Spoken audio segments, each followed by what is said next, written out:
התמודדות עם הבחנה של הריון חוץ-רחמי היא חוויה מאוד מטלטלת ורגישה. בדיוק בגלל זה אנחנו כאן. אנחנו הולכים לעבור ביחד על המידע שלב אחרי שלב, כדי להבין מה זה אומר, מה הדרך קדימה, ונתמקד באחת מאפשרויות הטיפול המרכזיות. אז כשההבחנה הזו מגיעה, ברור שיש המון שאלות. המטרה שלנו כאן היא באמת לעשות סדר, לספק קצת בהירות. אנחנו נעמיק במידע כדי להבין בדיוק מה זה הריון חוץ-רחמי.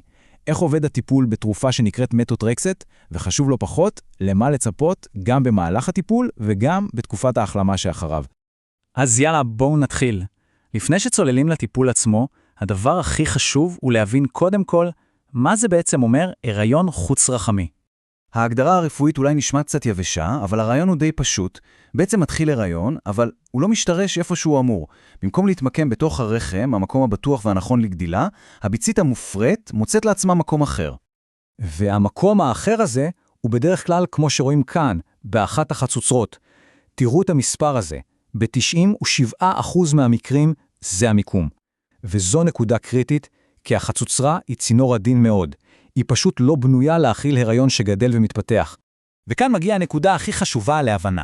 בגלל המיקום הזה, הריון חוץ-רחמי פשוט לא יכול להמשיך ולהתפתח להריון תקין. אין דרך. יותר מזה, אם הוא ממשיך לגדול, הוא עלול לגרום לקרע בחצוצרה ולדימום פנימי שזה מצב מסכן חיים, חד משמעית. לכן, כשמדברים על התערבות רפואית, זו לא סוג של המלצה. זה הכרח מוחלט כדי לשמור על הבריאות. אז איך מתמודדים עם מצב כזה? כאן נכנס לתמונה פתרון לא ניתוחי. תרופה ששמה מתוטרקסט. והאמת, הסיפור שלה בעולם הרפואה די מפתיע. זו תרופה ותיקה, כן? היא איתנו כבר יותר מ-70 שנה, תחשבו על זה. היא פותחה בכלל בשנות ה-40, במקור לטיפול בלוקמיה אצל ילדים. עם השנים השימושים שלה התרחבו, למשל לדלקת מפרקים, וכן, גם לתחום הגינקולוגיה, כאן היא קיבלה תפקיד חדש ומשמעותי מאוד. אז איך התרופה הזאת עושה את העבודה? ובכן, היא די חכמה. היא מחפשת בגוף תאים שמתחלקים וגדלים ממש מהר. ומה מתחלק וגדל מהר? בדיוק, התאים של הריון צעיר. המתוטרקסט מזהה אותם ופשוט עוצרת את ההתפתחות שלהם. מרגע זה הגוף יודע לעשות את שלו ופשוט סופג את הרקמה הזה בחזרה באופן טבעי. זה תהליך שלוקח קצת זמן. אוקיי, אז אחרי שהבנו את הרקע, בואו נהיה פרקטיים. איך נראה יום הטיפול עצמו? כי לדעת למה לצפות, זה כבר מוריד המון מהלחץ ומהחששות. התהליך הוא מאוד מסודר. קודם כל, עושים בדיקות דם כדי לבדוק את רמת הורמון ההיריון הבטא. במקביל, מודדים גובה ומשקל, כי המינון של התרופה מותאם אישית, ואז התרופה עצמה ניתנת בזריקה אחת, בדרך כלל לשריר העכוז. אחרי הזריקה, נשארים להשגחה קצרה בבית החולים, זה יכול להיות כמה שעות או עד יממה, רק כדי לוודא שהכל בסדר. אוקיי, הטיפול ניתן, אבל העבודה לא נגמרה. למעשה, החלק שאחרי השחרור הביתה הוא קריטי לא פחות. תקופת המעקב והטיפול העצמי היא חלק בלתי נפרד מההצלחה של התהליך. צריך להסתכל על ההחלמה כתהליך פעיל. זה לא רק לחכות שזה יעבור. יש כמה דברים שמאוד חשוב להקפיד עליהם. למשל, מנוחה.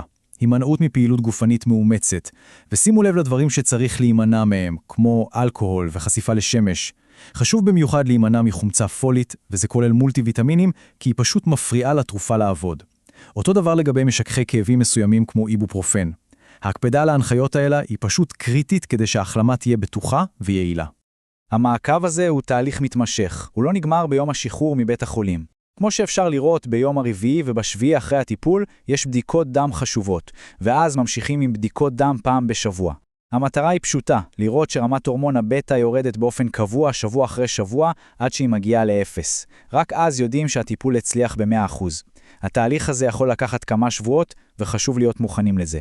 וכן, חשוב לדבר גם על תופעות ההוואי. זה לגמרי נורמלי לחוות דברים מסוימים. למשל, דימום קל, קצת כמו מחזור, זה משהו צפוי. גם עייפות, בחילות, כאבים קלים, כל אלה יכולים להופיע, אבל בדרך כלל הם לא חזקים וחולפים מעצמם. כמובן, וזה סופר חשוב, כל כאב חזק, סחרחורת או כל תחושה שמשהו לא בסדר, לא מהססים ופונים מיד לצוות הרפואי.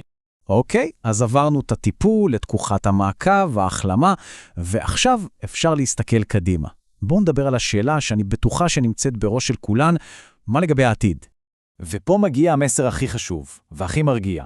הנתונים מראים, והמומחים אומרים את זה בצורה ברורה, הסיכויים להיריון תקין ובריא בעתיד, גם אחרי חוויה של היריון חוץ-רחמי, הם עדיין טובים מאוד.